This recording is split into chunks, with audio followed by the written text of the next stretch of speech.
ଝଡ଼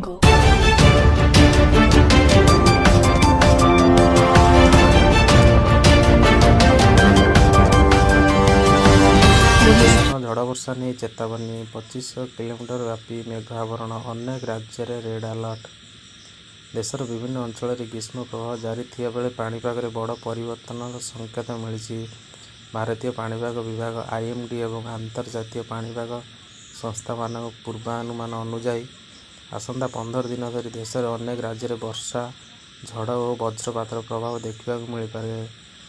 INSAT 3DS ଉପଗ୍ରହ ଚିତ୍ରରେ ପ୍ରାୟ 2500 କିଲୋମିଟର ବ୍ୟାପୀ ଘନ ମେଘ ଆବରଣ ଉତ୍ତର ଓ କେନ୍ଦ୍ରୀୟ ଭାରତ ଆଡ଼କୁ ଗତି କରୁଥିବା ଦେଖିବାକୁ ମିଳିଛି, ଯାହା ବ୍ୟାପକ ବର୍ଷାର ସମ୍ଭାବନାକୁ ବଢ଼ାଇଛି।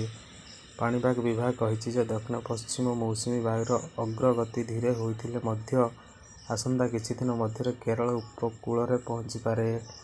ଏହାର ପ୍ରଭାବରେ ଉତ୍ତର ପଶ୍ଚିମ କେନ୍ଦ୍ରୀୟ ଭାରତର ଅନେକ ଅଞ୍ଚଳରେ ଝଡ଼ ବର୍ଷା ସହ ଘଣ୍ଟା ପ୍ରତି 80ରୁ 100 କିଲୋମିଟର ବେଗରେ ପବନ ବହିବାର ଆଶଙ୍କା ରହିଛି। ଦିଲ୍ଲୀ ସମେତ ଅନେକ ସହରରେ ତାପମାତ୍ରା 8ରୁ 10 ଡିଗ୍ରୀ ପର୍ଯ୍ୟନ୍ତ କମିପାରେ ବୋଲି ଆକଳନ କରାଯାଇଛି।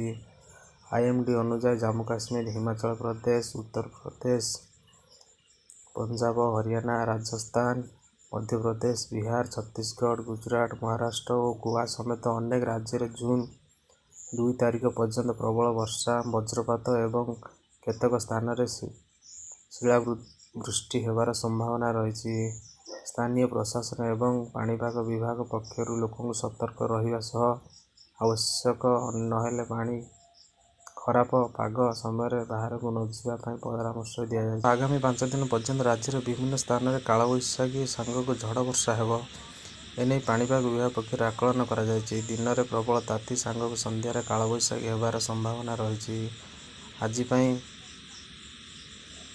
8 ଜିଲ୍ଲାକୁ ଅରେଞ୍ଜ ୱାର୍ଣ୍ଣିଂ ଜାରି କରାଯାଇଛି। ମୟୂରଭଞ୍ଜ, କେଉଁଝର, ବାଲେଶ୍ୱର, ଭଦ୍ରକ, ଯାଜପୁର, କେନ୍ଦ୍ରାପଡ଼ା, ଜଗତସିଂହପୁର ଏବଂ କଟକ ପାଇଁ ସତର୍କ ସୂଚନା ଜାରି କରାଯାଇଛି।